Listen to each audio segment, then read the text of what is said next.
কুয়াশার চাদরের মাঝ দিয়ে উকি দেয়া যে বসতভিটা দেখতে পাচ্ছেন এটা রলাকাটা চর। দেশের উত্তরাঞ্চলের সর্বশেষ জেলা কুড়িগ্রামের ভারত সীমান্তবর্তী একটি দুর্গম চর।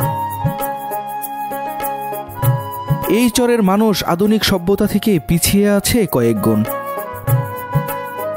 স্কুল, কলেজ, হাসপাতাল, বিদ্যুৎ কিংবা যে কোনো জরুরি সেবা থেকে বঞ্চিত অসহায় এই মানুষগুলো। বছরের 12 মাস শুকনো বালু থাকায় ফসল রোপণ করা অথবা বসবাস করা খুবই কষ্টসাধ্য হয়ে থাকে চরের এই মানুষদের। ঝড় বৃষ্টি কিংবা বন্যায় চরবাসীদের কষ্ট বেড়ে যায় কয়েক গুণ। অনেক সময় খাবার ভাগ্যে না মিললে না খেয়েও থাকতে হয় কয়েকদিন। একবার বন্যা আইলো, 7 দিন আমরা না খাচ্ছিলাম। এখন যদি এক মুঠ ভাত যদি ফেলায়, কেউ করি যে ভাত ফেলাও, খুব কষ্ট করছি। সম্পূর্ণ মানুষ গরিব, একবেলা খাইছে 2 বেলা নাই। টয়লেট যদি তলায় যায় তাহলে তো সমস্যাই হয়ে যায়। নৌকা যুগে মনে করেন যে ফাঁকে যায়, তাছাড়া তার উপায় নেই। এখানে তো সুযোগ সুবিধা কিছুই পাওয়া যায় না। চর এলাকায় কেডা আসে কেডা দেখে, চর এলাকায় কষ্ট ছাড়া আর কিছু নাই। বন্ধুরা, এই যে এখান থেকে কিন্তু ভারত শুরু, ভারতের আসামের ধুপড়ি। এই নদীটাই পুরাটাই ভারত, এটা ওটাই একই চর ছিল। এই বন্যায় নদী হয়েছে। কষ্ট মানে ভীষণ কষ্ট করছি। ভুট্টার ছাতু তাই গুইলে পেট ভরবো করে চুমুক করে গাইছি। কষ্ট হইলেও কষ্ট কিছুই করার নেই আমাদের, যেহেতু নদী এলাকা, নদী ভাঙ্গন এলাকা আমাদের। বন্যার সময় মনে করেন যে মনে করেন যে আগে দিন একসময় না খাও দিন যায়, একসময় খায়াও দিন যায়। বাচ্চা কাচ্চা লেখাপড়ার স্কুল নাই, মসজিদ ঘর নাই, সবকিছুরই কষ্ট। টাকা পয়সা না থাকলে কি আর বাইরে জমি না পারি, হাতে করা পেটে খাওয়া।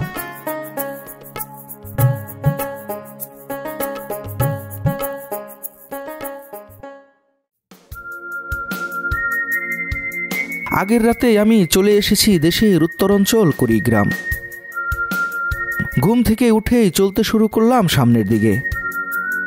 শহরের দাদা মোড় থেকে একটি ব্যাটারি চালিত অটো নিয়ে যাচ্ছি শাপলা চত্বর। অটো থেকে নেমে এখন আমরা সকালের নাস্তা খেয়ে নেব, কারণ যেতে হবে দুর্গম চরে।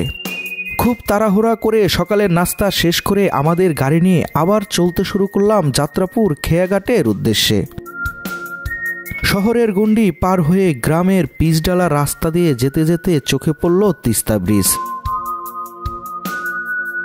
ব্রিজ পার হয়ে প্রায় 30 মিনিটের মধ্যে পৌঁছে গেলাম যাত্রাপুর হাটে। এখান থেকেই বালুমাখা রাস্তা দিয়ে পায়ে হেঁটে যেতে হবে খেয়াঘাটে। বন্ধুরা, অবশেষে আমি চলে এসেছি দেশের উত্তরাঞ্চল কুড়িগ্রাম যাত্রাপুর হাটে। আর এই যাত্রাপুর হাট থেকেই আমরা একটি ট্রলার নিয়ে যাব দুর্গম চরে। এই যে আমরা যাচ্ছি সামনের দিকে খেয়াঘাটের দিকে। আজকে আমার সাথে অনেকেই আছে, সাথে আছে সোহেল ভাই, ইন্ডিপেন্ডেন্ট বাংলাদেশ, যার ভিডিও আপনারা নিয়মিত দেখেন। সেই সোহেল ভাই আমাদের সাথে আছে। আমরা আজকে সারা দিন সবাই মিলে দুর্গম চরে যাব এবং চরটি ঘুরে ঘুরে দেখব, পাশাপাশি দুর্গম চরের অসহায় মানুষের জীবন তুলে ধরব আজকের এই ভিডিওতে।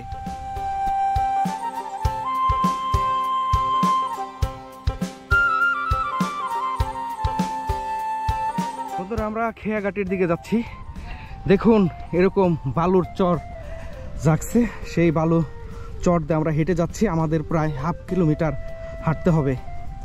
আর এই বালুর মধ্যেই দেখুন চরের মানুষ কত কষ্ট করে তারা নদীর পাড়ে যায়, আবার নদীর পাড় থেকে ট্রলারে উঠে দুর্গম চরে যায়।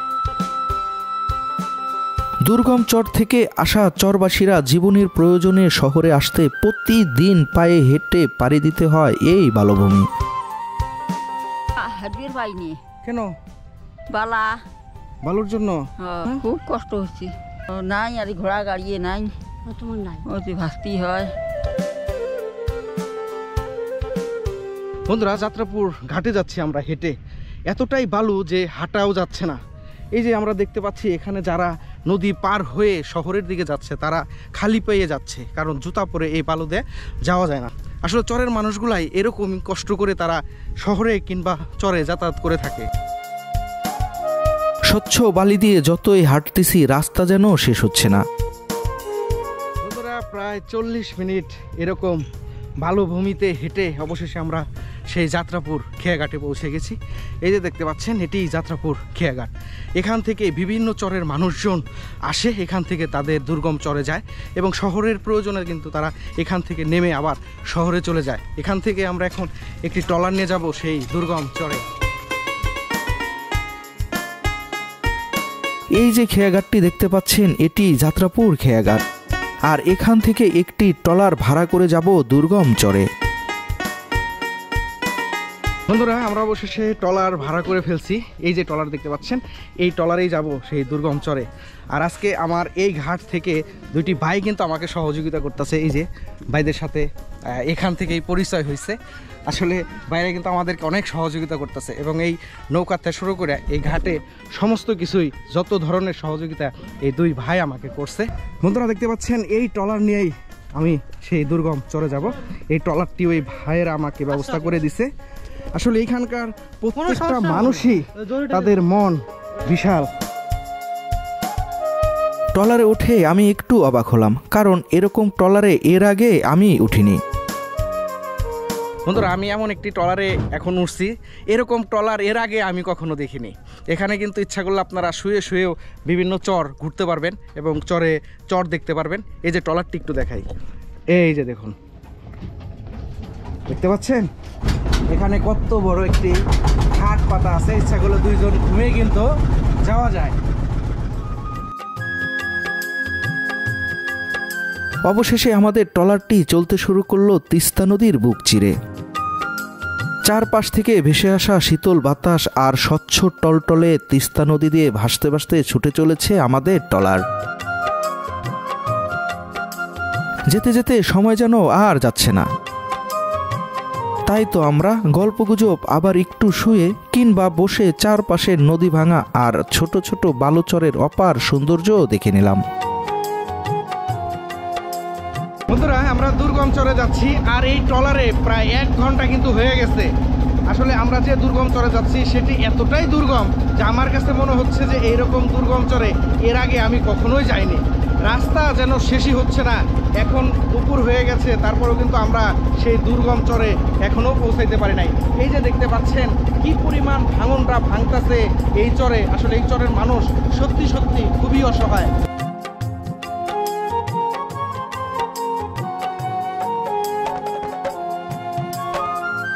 বন্ধুরা, প্রায় 1.5 ঘন্টা ট্রলার জার্নির পর অবশেষে কিন্তু আমরা সেই দুর্গম চরে পৌঁছে গেছি। এই যে দেখুন, এই ট্রলারে আসছি। 1.5 ঘন্টা ট্রলার মানে এখন প্রায় 1:30 পৌনে 2টা বাজে। তো এখনই আমরা সেই দুর্গম চরে যাব।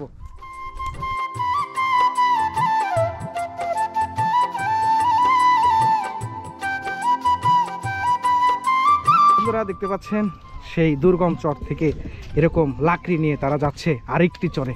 এগুলো এই চর কি ভাঙছে তো না, এরা ওই চরে নিয়ে গেতেছি। বাসা হলো জাহাজের এলগা। সবাই চলে যাচ্ছে এখান থেকে? না, এখানে কিছু মানুষ আছে। খুব কষ্ট, আবাদ নাই, বসত নাই, নদী ভাঙ্গা মানুষ, বুঝছেন, খুব অসহায়। এই দিন আইনা দিন খায়, মনে হয় ঢাকা থাকে, কত কুমিল্লা থাকে, কত কোট্টা থাকে, আবাদ বসত নাই। সম্পূর্ণ মানুষ গরিব। একটা লোকের বাড়িতে মনে হয় আবাদের ধান নেই, একবেলা খাইছে, 2 বেলা নাই।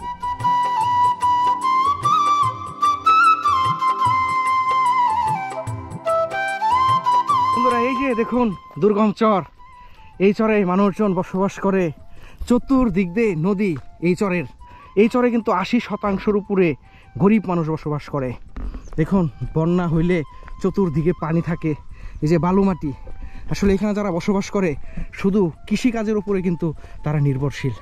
এখন আমরা সেই চরের ভিতরে প্রবেশ করার চেষ্টা করব।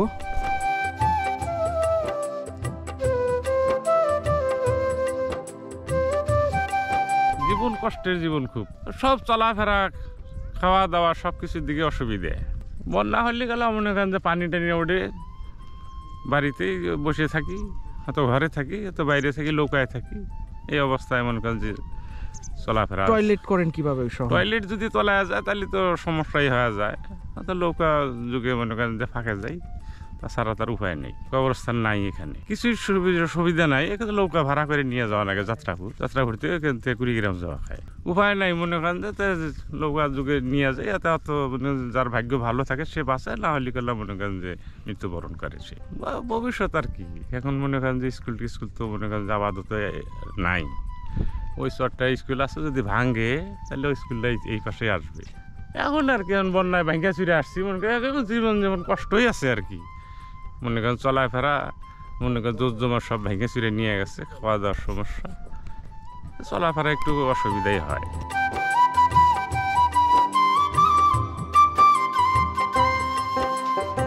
বন্ধুরা, এই যে আমরা সেই চরের বাড়িঘরের খুবই কাছাকাছি চলে এসেছি। এই যে আমরা এখন উপরে উঠবো। আসলে এখানে মাটি ফেলা হয়েছে, বন্যার সময় পানি উঠে, যার কারণে যেন পানি না উঠতে পারে। এই যে চরের উঠানগুলো একটু উঁচা। এই যে দেখুন কি সুন্দর লাগতেছে।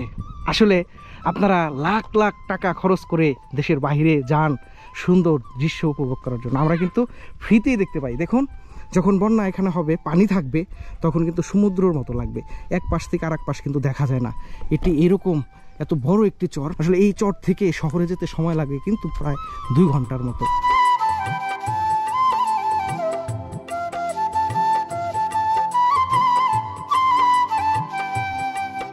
আমরা কুড়িগ্রামের সদর উপজেলার রোলাকাটা চরে আসছি। আমি যেখানে আছি এইখানে কিন্তু স্কুল, কলেজ, হাসপাতাল কোনো কিছুই নাই, এবং কবরস্থানে কিন্তু নাই। মানুষ মারা গেলে কিন্তু এখান থেকে অনেক দূরে নিয়ে তাদের কবরস্থ করা হয়। আসলে এটি এমন একটি চর, এখানে যারা বসবাস করে সবাই কিন্তু অনেক দরিদ্র। এইখানে তো সুযোগ সুবিধা কিছুই পাওয়া যায় না। চর এলাকায় কেডা আসে কেডা দেখে, এখানে নাই স্কুল কলেজ, নাই আপনার ঠিক মতো কোনো যোগাযোগ। এখানে আমরা কি পাবো? থাকি আমাদের চর এলাকা, বাপ দাদা এখানে থাকে, ওই জন্যই আমরা থাকি। মানুষ মারা গেলে ওই যে কাইমে নিয়ে মাটি দেই, হয়তো নিলে ওই যে এই পাশে নিয়ে দেই, চরে দেই, ভেঙে যায়, কষ্ট লাগে। আর দিবেন কোথায়? তাছাড়া তো আমাদের জায়গা নাই। নিলে হয় কাইমে জানাবো, আর নাহলে নিজের যা জায়গা আছে এই জায়গায় দেওয়া লাগে। পরে যাইতে যাত্রাপুর যাইতে 1 ঘন্টা, কুড়িগ্রাম যাইতে আধা ঘন্টা, 1.5 ঘন্টা লাগে। আসার সময় বেশি লাগে। কষ্ট তো আমাদের শেষ নাই। এই নৌকা দিয়ে যাইতে যাইতে কতগুলার কর্মহারা, আর আল্লাহ দিলে তো যেটা ইয়ে বা বালাবাসি না দেয়, এখানেই হয়। আমাদের চর এলাকায় কষ্ট ছাড়া আর কিছু নেই।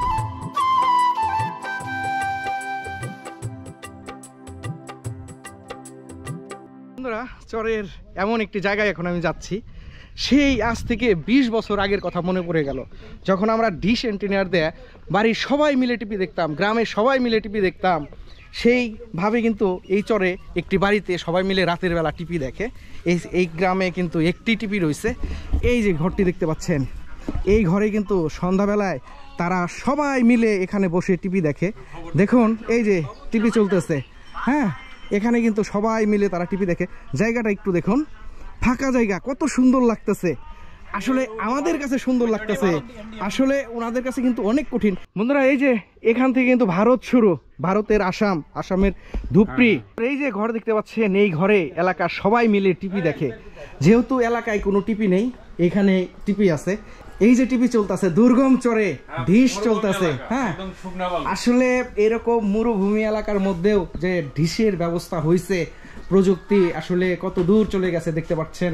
আসলে এরকম দুর্গম চরের মানুষও এখন কিন্তু ডিশের লাইন দেখতে পারে।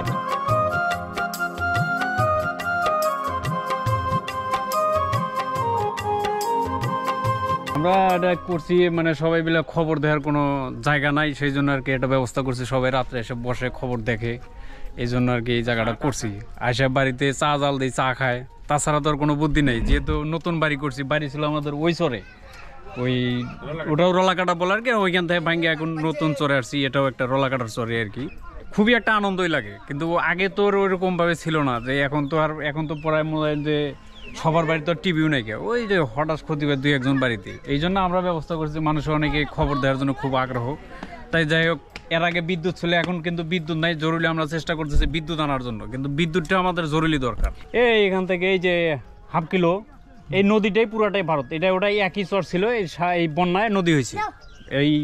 এই যে এইখানে হলো 1042 পিলার আছে আপনার, 42টা নদীতে পড়ছে, 41 টানে আছে আর কি। 1000 যাইতে পারি না, আগে যাওয়া গেছে, এখন যাওয়া যায় না। তারপরেও যাওয়া যায় আর কি, চুরি চামান করে যাওয়া যায়। কেমন লাগবে এটা যেহেতু আমাদের জন্মস্থান জায়গা বাধ্যতামূলক থাকাই লাগবে, তাছাড়া আর আমরা কোন দিকে যাবো? আমাদের সদর হইলো এইদিকে কুড়িগ্রাম জেলা। কত সময় লাগে? কুড়িগ্রাম এখান থেকে যাইতে প্রায় 2 ঘন্টা লাগে, নৌকায় নাকি আপনার যাত্রাপুরে 1 ঘন্টা, ওইখান থেকে 1 ঘন্টার মতো লাগে অটো। 2 ঘন্টা হলে কুড়িগ্রাম পৌঁছা যায়।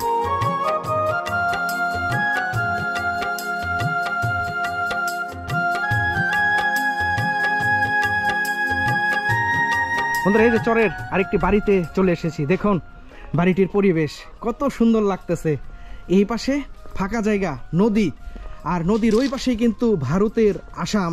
এটি হচ্ছে ভারতের আসামের গোয়ালপাড়া। এই যে দেখুন এখান থেকে কিন্তু ভারত শুরু। এই যে মানুষগুলা কাজ করতেছে ওরা আমাদের বাংলাদেশে, এরপর থেকে কিন্তু ভারত শুরু, ভারতের আসাম শুরু।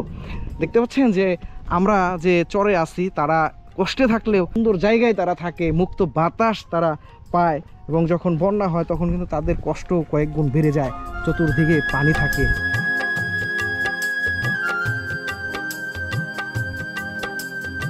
বন্ধুরা এই দেখুন চড়তে হাঁটতেছি, এখানে গরুর ঘাস খাওয়াচ্ছে, আর এখানে মাটি উঁচা করে দিছে যাতে বন্যার সময় গরু এখানে খাওয়াইতে পারে।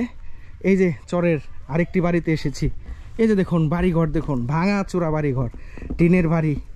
এই যে বাড়ির ভিতরে দেখুন তারা, যেহেতু এখানে কৃষিকাজই প্রধান উৎস, যার কারণে যে দেখুন এখানে মটর চাষ করছে, এখন মটরে হচ্ছে এগুলা এরকম মটরের বীজ বের করতেছে। এবং এই বাড়িতে দেখতে পেলাম ঢেকি, এখন কিন্তু এই ঢেকির চল নেই, তারপরেও দেখুন আসলে যখন মেহমান আসে তখন তারা এরকম ঢেকির থেকে গুড়ি চাউল গুঁড়ো করে কিন্তু তারা পিঠা বানিয়ে খাওয়ায়। এই কিছু কিছু করি, না করলে বাড়িওয়ালা নাই বাবা, মরে গেছে, কষ্ট এখন কি করবো। রাইতে ডাবা নিয়ে গেছে হার ব্যাগ, মানে হেসুমকা তো এবার আসল না, এখন তো এই আগে হারে একবারে সুম সুম করে ডাবা হওয়া লাগছে। ওই তো কান্দা গাড়ি মানে তো শিখরা শিখরি ডোগরা ডোগরি এতে এইরকম করা নিচ্ছে, কার জিনিসকে ডাট আনবো। আমরা তো আর মানে আওড়া খাওয়া বাড়ি নই না, এক সাইডে এই যে কাঁঠাল গাছ, হারে এত বড় কাঁঠাল ধরছে, কাঁঠাল গাছটা ভেঙে নিয়ে গেছে। এখন খারাপ নালে কি করবো, আল্লাহ মালিকে যা করবো তাই। এখানে কবরস্থান নাই? না, কবর কোনে পাবো? এখন যেখানে নাও ডোঙ্গা আছে, ডোঙ্গায় করে তুলে নিয়ে এখন যেখানে হুকনা আছে হিনে ডাবা দিয়ে আসবো, তাছাড়া হয় না। তো এখন কষ্ট করলে কি করবো, এখন কি করি, যাম পয়সা নাই, এই যে দিন আনি দিন খাই, আবার তো নাই খাই। কষ্ট মানে ভীষণ কষ্ট করছি। দুই বেলা ইচ্ছু করে বুটের ছাতু তাই গুইলে পেট ভরবো করে চুমুক করে খাইছি। পান্তা এক মুঠ করে চেটকে পানিটা গোলা করে চুমুক দিয়ে খাইছি। সারা রাত খালি এই বাইরে বেড়াইছি পেশাব করবার নিয়ে। তো পায়খানা করে যে কলা গাছ কাইটা বুড়া বানায়া ওই মহিলারা তারিফর করে, পুরুষে যায় যে নিয়ে গেলে শুকনা টুকনা আছে, না হলে তো উনি করে।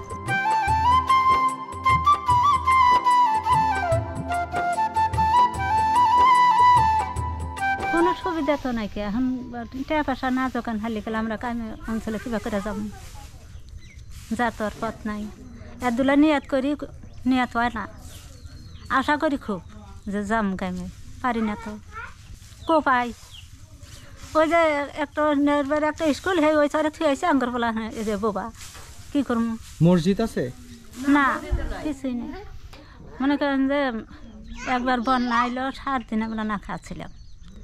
7 দিন না খাই থেকে ফের আমার ভাই একজন আছে, কয় যে আমার শ্বশুর বাইসা ছিল, কয় যার বেডি তার কাছে নিয়ে পৌঁছা দেওয়া, এবার করে কষ্ট দিও না, কষ্ট দিও না। পাশে ফের আমার বাপ মার বাচ্চা আমরা হইরাইলাম।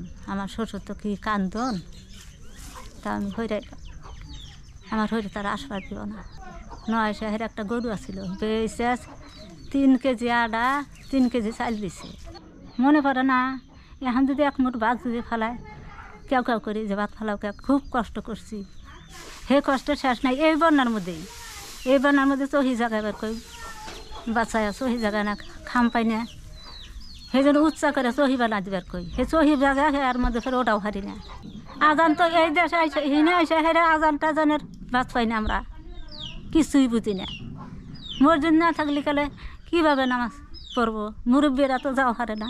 বন্ধুরা, আমি এমন একটি চরে আসছি, এই যে কাকি আমার সাথে কথা বললো। কি কথা বললো শুনতে পারছেন? এই এলাকায় কিন্তু স্কুল, কলেজ, মসজিদ, মাদ্রাসা কিছুই নেই। এই এলাকায়ও যদি একটি মসজিদ হয় তাহলে কিন্তু এখানে ছোট বড় সবাই নামাজ পড়তে পারবে। এখানে কিন্তু শুক্রবারের নামাজ পড়ে না, সবাই বাড়িতেই পড়ে।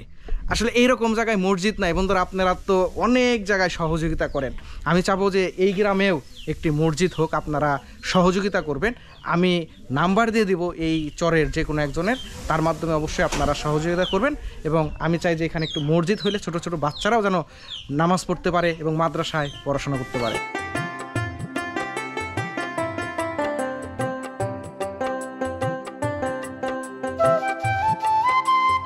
বন্ধুরা, আমরা এই যে বালুদে হাঁটতেছি, আমরা চরের ভিতরে ঢুকতেছি। এই যে একটি দোকান, এই চরের মধ্যে কিন্তু একটি দোকান, সন্ধ্যার পরে তারা এখানে বসে আড্ডা দেয় এবং চা খায়। দেখুন মানে চরের পরিবেশটা দেখুন। এখানে কিন্তু এই যে ঝাউ গাছ এখানে হচ্ছে, নদীর থেকে ভেসে আসছে, এসে বালুর মধ্যে হচ্ছে। মানুষজন দেখুন কত দূর থেকে তারা কাজ করে আবার বাড়ি ফিরছে। এরা কিন্তু কিলোমিটার কিলোমিটার হাঁটে হেঁটে কিন্তু কাজ শেষ করে আসে। এই দেখুন 4 জন ভাই ক্ষেত থেকে আসলো, প্রায় 1.5 কিলোমিটার এই বালুর মধ্যে। হ্যাঁ, বালুর মধ্যে এত প্রতিদিনই হাঁটেন? প্রতিদিনই হাঁটা লাগে ভাই। কষ্ট হইলেও কষ্ট কিছুই করার নেই। আমাদের যেহেতু নদী এলাকা, নদী ভাঙ্গন এলাকা আমাদের, মনে করেন যে আমাদের বাড়ি ওইদিকে, আবার জমি এইদিকে উঠছে, নদী ভাঙানোর পর ওই দিক থেকে ভাঙছে, আবার এইদিকে উঠছে, এদিকে আবাদ করছি। এখন এই আবাদের জন্য আসা লাগে। এখান থেকে প্রায় 1 কিলোমিটার হবে ভারতের সীমানা।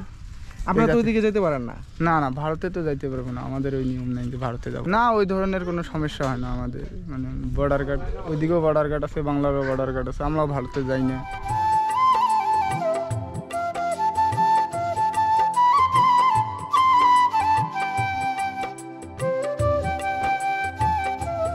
বন্ধুরা দেখুন, হাঁটতেছি, এক বাড়ির থেকে আর এক বাড়ি হাঁটতে গেলে কিন্তু এরকম বালু পেরিয়ে যেতে হবে।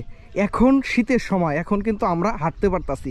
গরমের সময় এরা কিভাবে হেঁটে এক জায়গায় জায়গায় যায়, আল্লাহ ছাড়া কিন্তু কেউ বলতে পারবে না। দেখুন মানুষের কষ্টের জীবন।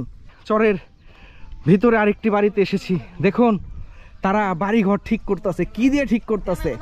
তারা কিন্তু টিন দিয়ে ঠিক করতেছে না, তারা বন দিয়ে ঠিক করতেছে। এই যে দেখুন, এই যে এখানে বাতাস আসছে, যার কারণে বাতাস যেন না আসতে পারে এর জন্য বেড়াটা, ভাঙা বেড়াই আবার ভালো করতেছে। কি দিয়ে ভালো করতেছে? ওই ভাঙা দিয়ে ভালো করতেছে। আসলে নতুন বন দিবে বা টিন দিবে, তারা কিন্তু সেটা দিতে পারে না। এই যে দেখুন, আর না থাকে তোর বুদ্ধি নেই বাবা, আমাদের তো বাসা টাসা নেই, কোনো কিছু নেই। ভাঙ্গা ছিল না, নদী ভাঙছে, আইসা হেনে দাঁড়ায় আর আছি। দিন আল্লাহ নেয় একদিন, না খাওয়ানি দিন নেয়, খাওয়াও দিন নেয়। এইভাবে খাবারও তো পাই না কে। এখন আল্লাহর মাল দূরে একটা বেটি আছে, একটা বেটা বাদা চুরুম, তাই ন করে খাই। এখন তার কোনো আমার উপায় নাই কে। হাঁটিয়েতে যে বাদাম গাছ বাইসে নাইলাম মানুষের, তা যে একটা বাছুর আছে, সেই বাছুরটা খিলাইবেন গিয়ে নইলাম। বন্যার সময় মনে করেন যে মনে করেন যে আগের দিন একসময় না খাও দিন যায়, একসময় খায়াও দিন যায়, আবার একসময় ওইভাবে ছাপা না পড়া থাকি ঘরের মধ্যে। তাছাড়া কি করবো এখন, আগের তো উপায় নেই কে। বন্যার সময় কোনো সহযোগিতা আসে আপনাদের এখানে? আসে, কিছু আসে না, অত মাসের পোষায় না। মনে করেন যে 1 মাস পর আসে 5 কেজি চাল, 2 মাস পর আসে 2.5 কেজি চাল, এতে এইভাবে আসে। ছোট বড় যারা আছে তারা নামাজ পড়ে কোথায়? নামাজ পড়ি না জায়গা নাই কে, নামাজ পড়ি না জায়গা নাই কে। মসজিদ আছে উত্তরে, কিন্তু নামাজ পড়ি না এদিকে একটাও নাই কে। মসজিদ নাই, স্কুল নাই। আরে এই এলাকার মধ্যে একটা মসজিদ হলে আমাদের ভালো হয়, ছেলে পেলে মানুষ হয়। মানুষের শুক্রবার আসলে নামাজটা পড়ে, সকল মাসে তো যাইতে পারে না।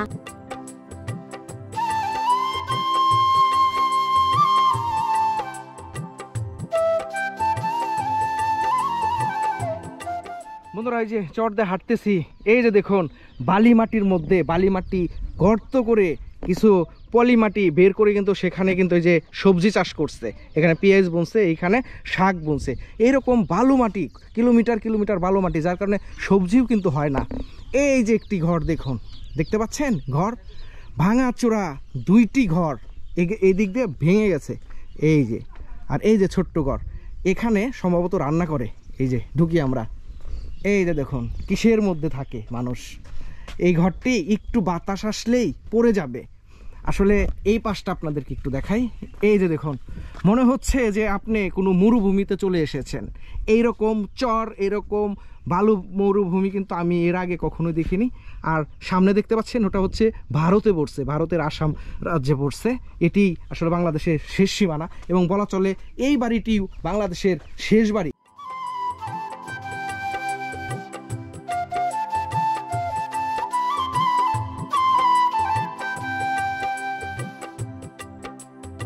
বর্তমানে আমাদের এখানে কোনো মসজিদ নাই, এই কারণে আমরা জুমার নামাজগুলো অন্য চরে যায় যে মসজিদগুলো আছে সেই মসজিদের মধ্যে আমরা নামাজ আদায় করি। আমাদের এলাকায় মসজিদ ভাঙ্গা গেছে অন্য চরে, তো এখানে আমাদের কোনো বর্তমান কোনো মসজিদ নাই। এই জন্য আমরা সব মানুষ নামাজ পড়তে যাইতে পারি না, সবসময় নদী পার হয়ে যাইতে যাওয়া লাগে, এই জন্য আমরা সবসময় যাইতে পারি না। ছোটো ছোটো বাচ্চাগুলোকে পড়াশোনা করার জন্য খুব চেষ্টা করি আমরা, কিন্তু এরকম কোনো জায়গা নাই যেখানে ছাত্রদেরকে বসায় পড়াশোনা করাবো। অবশ্যই ভালো হয় যদি মসজিদ হয়, তাহলে আমরা সেখানে ছোটো ছোটো বাচ্চাদেরকে নিয়ে বসায় সেখানে তাদেরকে ইলম শেখাবো, ইলম শেখার জন্য একটা ব্যবস্থা হবে এবং আমাদের নামাজের জন্য আলাদা ব্যবস্থা হবে ইনশাল্লাহ।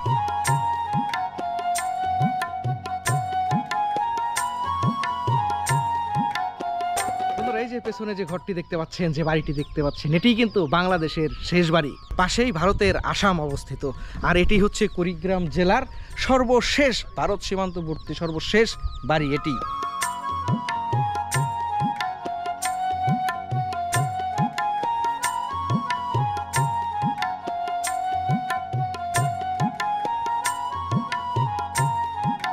বন্ধুরা আমরা চর দিয়ে হাঁটতেছি, এই যে এখানেও গরু খাওয়াচ্ছে।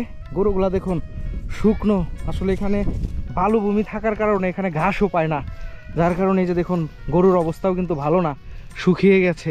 আর এই যে এই দিক দিয়ে কিছু সবজি বুনছে, সবজি কিন্তু হয় নাই, মরে যাচ্ছে সবজি। বালু মাটিতে আসলে সবজি হইতে চায় না। আসলে মানুষের কপাল যখন খারাপ হয় চতুর্দিক দিয়েই তখন দুঃখ নেমে আসে। এই যে ছোট ছোট বাচ্চারা খেলাধুলা করতেছে, এই বাচ্চাদের দেখুন মুখে কত সুন্দর হাসি, কিন্তু এদের কিন্তু ভবিষ্যৎ নেই, কারণ ওরা কিন্তু লেখাপড়া করতে পারে না স্কুল এবং মাদ্রাসার জন্যে। আমরা আরেকটি বাড়িতে হেঁটে যাচ্ছি, আসলে সেই বাড়িতেও আমরা প্রবেশ করব।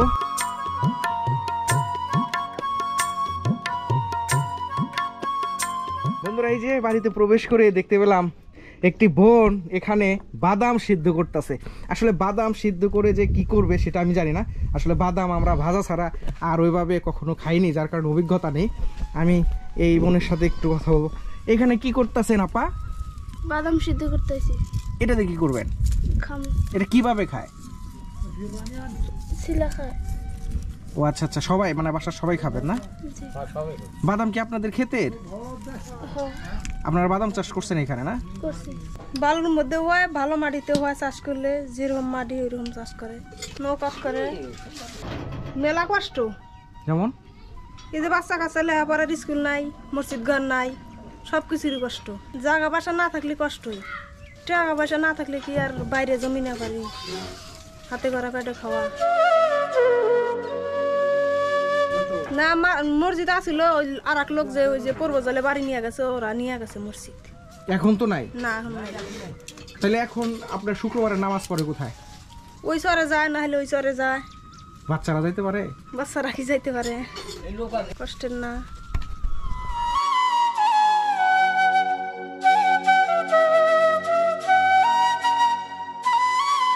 বন্ধুরা দেখুন এই যে বাদাম, আপনারা তো বাদাম ভেজে ভেজে খান, এই যে এখানে বাদাম চাষ করছে, এখানে শুকাচ্ছে বাদাম, আর এই যে বাদাম গাছ, তারা চট থেকে বাদাম তুলে নিয়ে আসছে। আসলে ওনারা বাদাম চাষ করছে, আসলে বালু মাটির মধ্যে বাদামই একটু ভালো হয়। এই যে এইদিকেও ফাঁকা জায়গা, মানে আমরা যেই দিকেই যাচ্ছি সেই দিকে এরকম ফাঁকা জায়গা দেখতে পাচ্ছি।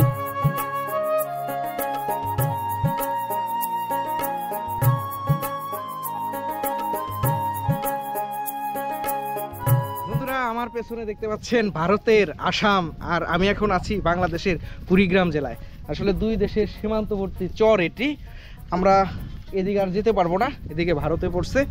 এখন আমরা এই যে সামনের দিকে যাচ্ছি, এই যে দেখুন আমার সাথে সাথে ছোট ছোট বাচ্চারা আমাকে কাজে সহযোগিতা করতেছে। আসলে আমি যে চরে যাই না কেন এরকম বাচ্চারা কিন্তু আসে, খুশি হয়। অবশ্যই এখানে কোনো দোকান পাচ্ছি না যে ওদের কিছু কিনে দেবো, দোকান পেলে অবশ্যই কিনে দেবো ওদেরকে কিছু।